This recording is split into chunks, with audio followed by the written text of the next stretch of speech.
Well, friends, I'm back. It's been about a week. Um, it's been a pretty eventful week. Monday, Minneapolis Police Department had an in-custody death.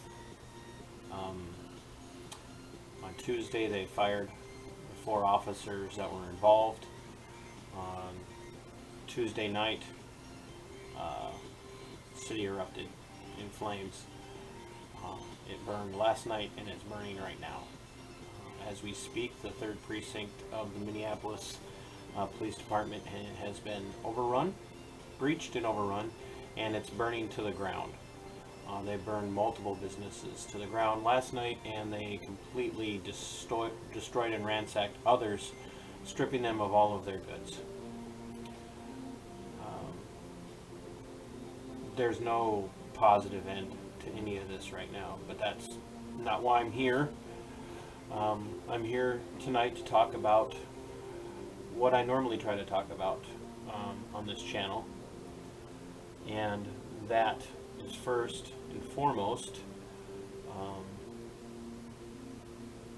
the Constitution and the way that we manage laws, the way the government handles things, and the rights of the government, the role of the government in protecting the rights of Minnesotans, Americans in general.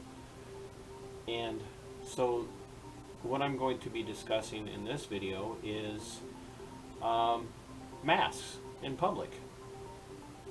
Sounds funny to say, but there are laws on the books about wearing a mask in public.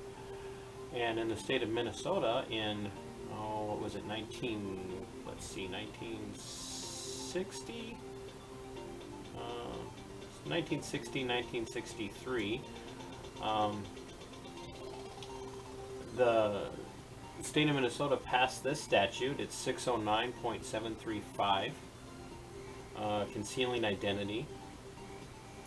A person whose identity is concealed by the person in a public place by means of a robe, mask, or other disguise, unless based on religious beliefs or incidental to amusement, entertainment, protection from weather, or medical treatment, is guilty of a misdemeanor.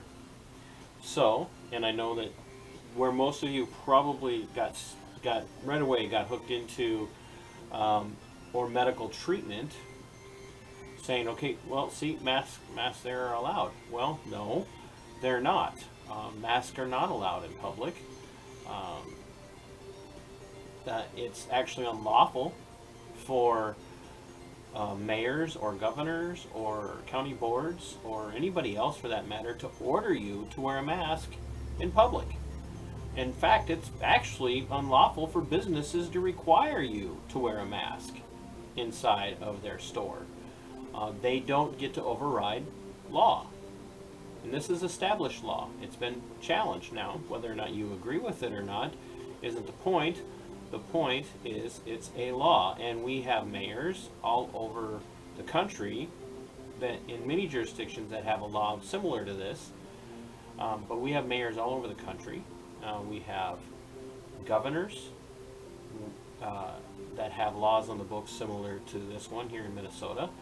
But here in Minnesota, we have mayors, particularly in and around the Twin Cities. Let's think specifically Jacob Fry in Minneapolis, who is now ordering everyone in a public space, especially in an enclosed space, to wear a mask. That means when he finally does allow church to start up again, and that would be the governor, you're going to have to wear a mask in church by requirement.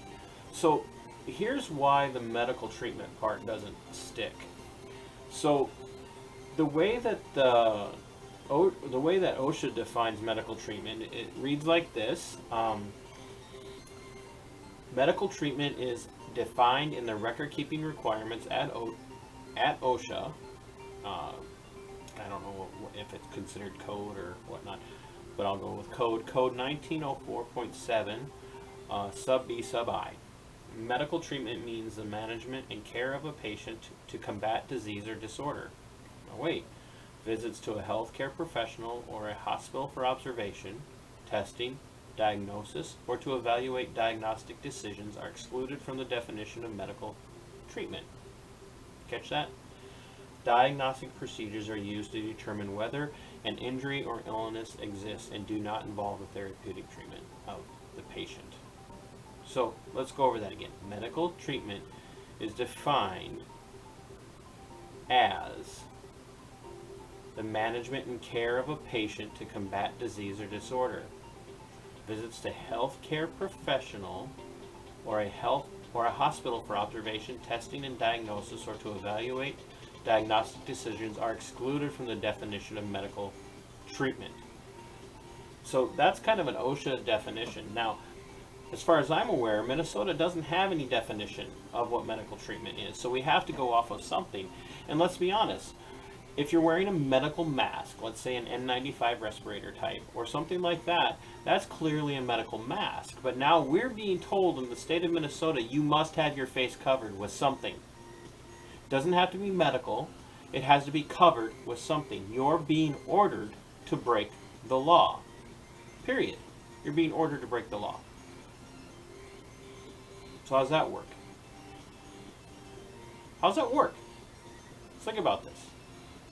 We have people in the state of Minnesota who are violating the laws that are codified to make it illegal for you to not break the law.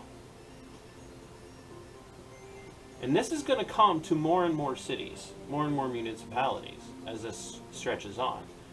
I wouldn't be surprised to see that the governor himself orders it, but I also think there might be some behind the scenes things going on where the governor, instead of making it mandatory in all the state, he's putting pressure on counties, putting pressure on municipalities to say, look, you need to start doing this. You're going to find a way to get this done.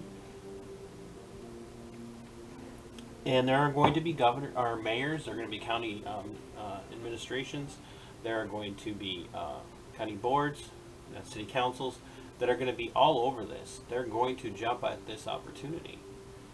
So what we have to do, folks, is we have to start looking at what we're being told to do. We have to start saying, does this measure with law? And does the law itself measure with what the Constitution says? So, what about masks in public? Can you be forced to cover yourself? So we have a big push in Minnesota and other places on both sides. One, to fight against the implementation of Sharia law. Sharia law requires that women have to be covered. They have to be covered. That's Sharia. Okay? There's no arguing that. There's no way around it. There's no way to spin that. Sharia says women have to be covered. So we have people saying that Sharia law should be allowed in the state because that's their religious practice. Okay? Fine. Whatever. But they're trying in some places, in certain communities, to say that anybody in this community has to, according to Sharia, all women need to be covered. Then we also have people fighting against that, saying, look, Sharia shouldn't be codified. Sharia should not be allowed. Now, if a particular Muslim community wants to practice Sharia within their community, as long as they're not breaking other laws, then, more power to them. I don't know how they're going to handle certain aspects of Sharia and its dictates, because there are some pretty stiff penalties in Sharia for some pretty minor crimes. Just keep that in mind. And does a religious community have the right to exact criminal penalty on people if it doesn't align with criminal code in the state of Minnesota? So that being said, we have an exception in the state law that says for religious reasons you could wear a mask if it's required. Okay, fine. But what about that law is constitutional? Do I have a constitutional right, according to the First Amendment, to cover my face at a protest? Do I or don't I? I don't know. But all of that aside, the masks that we're being told to wear, cloth, microfiber, all of that stuff, none of that is medical. It's not medically certified. It's not medical treatment. Therefore, even if they wanted to say this was for medical treatment, they can't. They can't do that. They don't have a way to logically say that this is a medical procedure, it's medical treatment, so therefore we can order you to wear a mask. So they're setting us up. Now, I'm not saying this is a conspiracy. I don't necessarily think it is. I just don't think they're thinking. And quite frankly, the left rarely does. The left very rarely ever thinks. So, if they really are going to start requiring people to wear masks in places like Minneapolis and St. Paul, and I foresee it coming to places like Duluth and Rochester and others, if they're going to start requiring it, and you're going to see, as Jacob Fry has done, ordered a $1,000 fine on anybody not wearing a mask in a public place indoors. So it enclosed in a bus stop, enclosed in a skywalk, in a grocery store, in a in a retail establishment. They're going to have to say medical masks. Now that's a whole different can of worms, if you will. How do you do that then? You're going to provide those for the people? Are you going to provide medical masks for people? Or are you going to say, if you don't have a medical mask, you can't be out at these places? Well, this is stuff that we have to think about. But right now, the things that are happening in Minneapolis and St. Paul, and we're starting to, like I said, we're going to start seeing the spread of this from municipality to jurisdiction to municipality. We have to start asking ourselves, does this law in the state of Minnesota forbid them from ordering us to break the law? They can't do that. They can't order us to break the law, not even for a short period of time. So we have to push back against this. We need to address this. And we need to make sure that we're aware of what this law is. And we need to be able to take that to, for lack of better terminology, to the local magistrates, to the lesser magistrates, starting with law enforcement, starting with the courts, starting with the mayors and city councils and all of that. We need to take this to them and say, you are violating the very laws that you sworn to uphold, which is a violation of your constitutional oath. Period. It's a violation.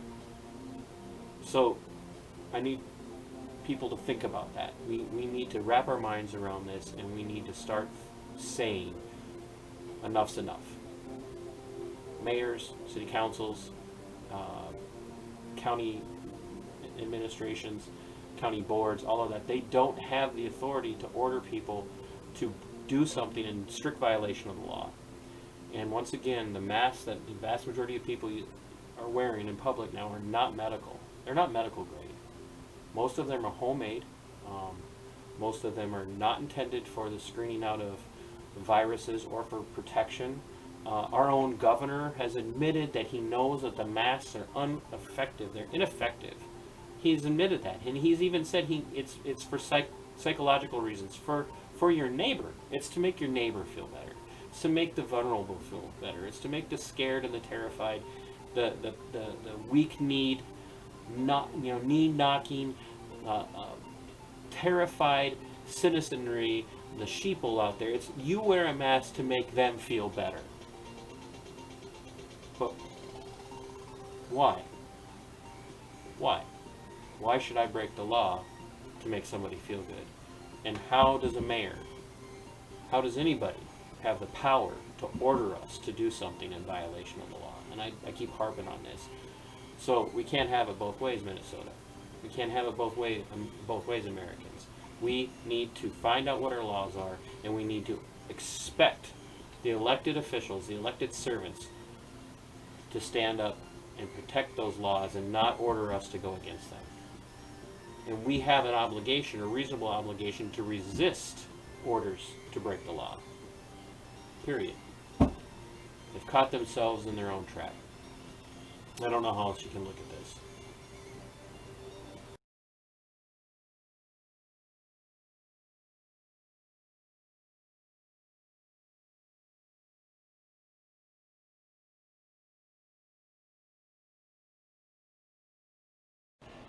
As always, thanks for watching the video.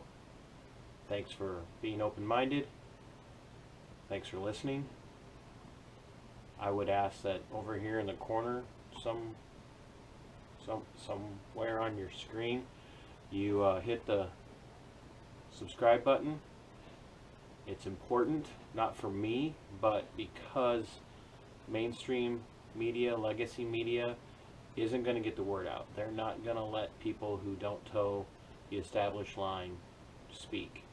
So for the sake of liberty and for the sake of the defense of this nation, small little independent voices like mine need to be heard, especially the interviews. It's got very little to do with my commentary and a lot more to do with the interviews and the people who are affected when liberties are tread on. So once again, hit the subscribe button, like, subscribe, and share. Thank you very much.